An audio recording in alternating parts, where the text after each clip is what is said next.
형제자 여러분 안녕하세요. 오늘은 12월 21일 금요일 하나님 자녀의 증거, 정결과 사랑이라는 제목으로 요한일서 3장 1절부터 12절까지를 묵상합니다. 1절, 보라 아버지께서 어떠한 사랑을 우리에게 베푸사 하나님의 자녀라 일컬음을 받게 하셨는가? 우리가 그러하도다. 그러므로 세상이 우리를 알지 못하면 그를 알지 못함이라. 하나님께서 우리를 하나님의 자녀로 부르셨다는 것입니다. 십자가 구원 예수 그리스도를 믿기만 하면 우리가 하나님의 자녀로, 우리는 죄인에서 하나님의 자녀로 신분이 바뀐다는 것입니다. 근데 그것은 바로 하나님의 사랑 때문이에요. 하나님의 일방적인 사랑 때문에 우리가 자녀될 이유가 아마도 없는데, 우리는 죄의 종이었는데 하나님의 은혜로 종에서 자유자로, 그 다음에 하나님의 자녀로 우리 신분이 상승되었습니다. 자, 그렇다면 이제 우리는 그 신분에 맞는 삶을 살아야 되는데, 그 신분에 맞는 삶이 어떤 것인가? 하나님의 자녀로서 증거가 보여져야 한다는 것입니다. 2절, 사랑하는 자들아 우리가 지금은 하나님의 자녀라. 장래 어떻게 될지는 아직 나타나지 아니하였으나 그가 나타나시면 우리가 그와 같을 줄 아는 것은 그의 참모습 그대로 볼 것이기 때문이니, 주를 향하여 이 소망을 가진 자마다 그의 깨끗하심과 같이 자기를 깨끗하게 하느니라. 자, 하나님의 자녀로서 이제 앞으로 미래에 우리가 어떻게 될지는 모르지만 하나님의 자녀로 우리가 증거를 받고 하나님의 자녀로서 살아갈 것이기 때문에, 그렇다면 우리가 하나님의 자녀로서의 소망을 가졌다면, 그 신분을 가졌다면 이제 어떻게 해요? 깨끗하게 살아가라는 것입니다. 주님의 깨끗하신 것 같이 나를 깨끗해야 한다는 거예요. 기준이 우리가 내가 깨끗해, 제일 깨끗해져야 하는 정결의 기준이 아니라 주님처럼이에요.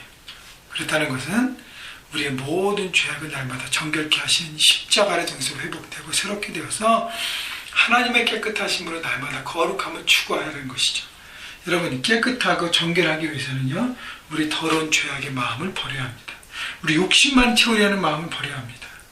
그리고 거짓이 아닌 정직을 선택해야 합니다. 무엇보다 중요한 것은 예수님의 마음을 날마다 품는 것이 중요합니다. 이제 나중에 나오겠지만 그것이 바로 죄악이 아닌 하나님을 선택하고 하나님의 시선을 의식하며 살아가는 삶이라는 것입니다. 4절, 죄를 짓는 자마다 불법을 행하나니 죄는 불법이라. 그가 우리 죄를 없애려고 나타나신 것을 너희가 아나니 그에게는 죄가 없느니라. 예수님께서 이 땅에 오신 이유가 바로 죄 사함인데, 바로 죄를 짓는 것마다 불법을 행하기 때문에 불법에 따라서 심판을 받게 된다는 것이죠.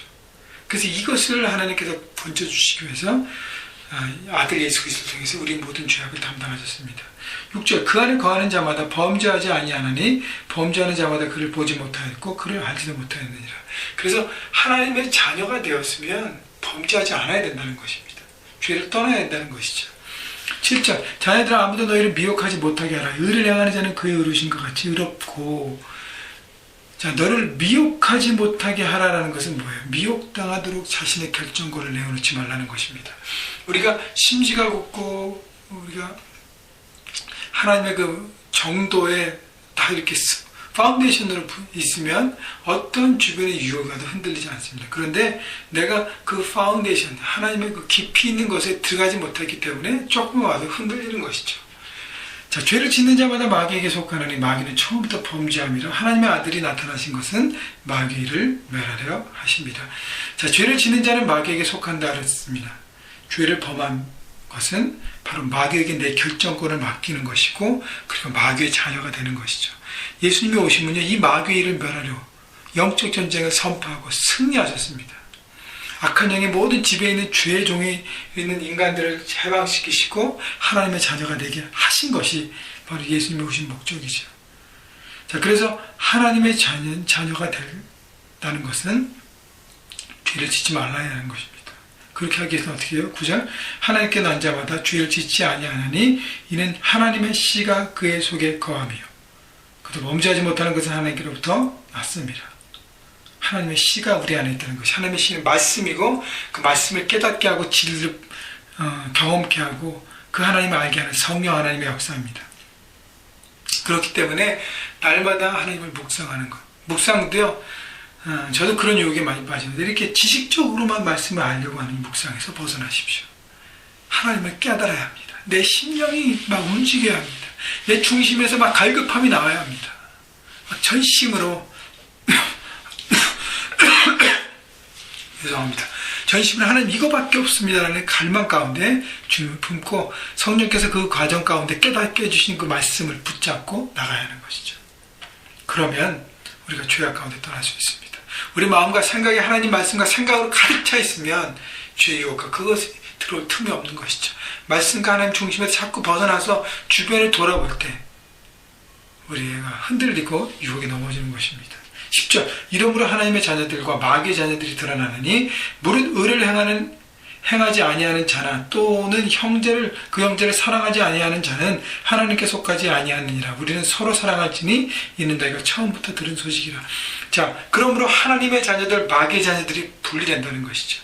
여전히 죄의 종, 마귀의 종, 어둠의 자식들로 살아가면서 죄를 선택하는 마귀의 자녀로 살아가는 삶이 있고, 하나님의 뜻과 하나님의 생각을 붙들고 십자가로 우리의 죄를 담당하시고 사하신 예수 그리스도의 진리를 붙잡고 사는 삶이 있습니다. 그렇기 때문에 하나님의 자녀의 특징은 뭐냐면 의를 행하는 거지. 이게 죄를 범하지 않고, 두 번째는 그 형제를 사랑하는 거예요. 그래서 우리는 서로 사랑할지니라. 형제를 사랑하는 것. 그래서 사랑이 하나님의 자녀라는 것을 증거를 나타냅니다. 사랑이 여러 가지가 있는데 사랑은 어울림이죠. 나와 맞지 않은 사람, 내가 품기 어려운 사람도 품고 함께 나가는 것. 그리고 그 사람을 세워주는 것입니다. 우리 욥기 통해서 많이 배웠잖아요. 위로자로 왔는데 위로하지 않고 세워주지 않고 막 정죄하잖아요. 그죠? 사는 사람을 세워주고 그 사람이 일어날 수 있도록 생명, 기도와 말씀하기 모든 것을 통해서 할 수 있도록 함께 돕는 것. 그 사랑, 하나님의 자녀의 증거인 것입니다. 여러분, 하나님의 자녀에 대한 여러분 하나님의 자녀입니다. 그 신분만 기뻐하지 마시고 신분에 맞는 삶. 그래서 정결함과 하나님의 사랑을 나눔을 통해서 여러분은 하나님의 자녀로서 이 세상 가운데 우뚝 서시고 여러분 삶 현장에서 하나님의 자녀로서 하나님의 나라를 확장하시는 여러분 모두가 되시기를 주님의 이름으로 축원합니다.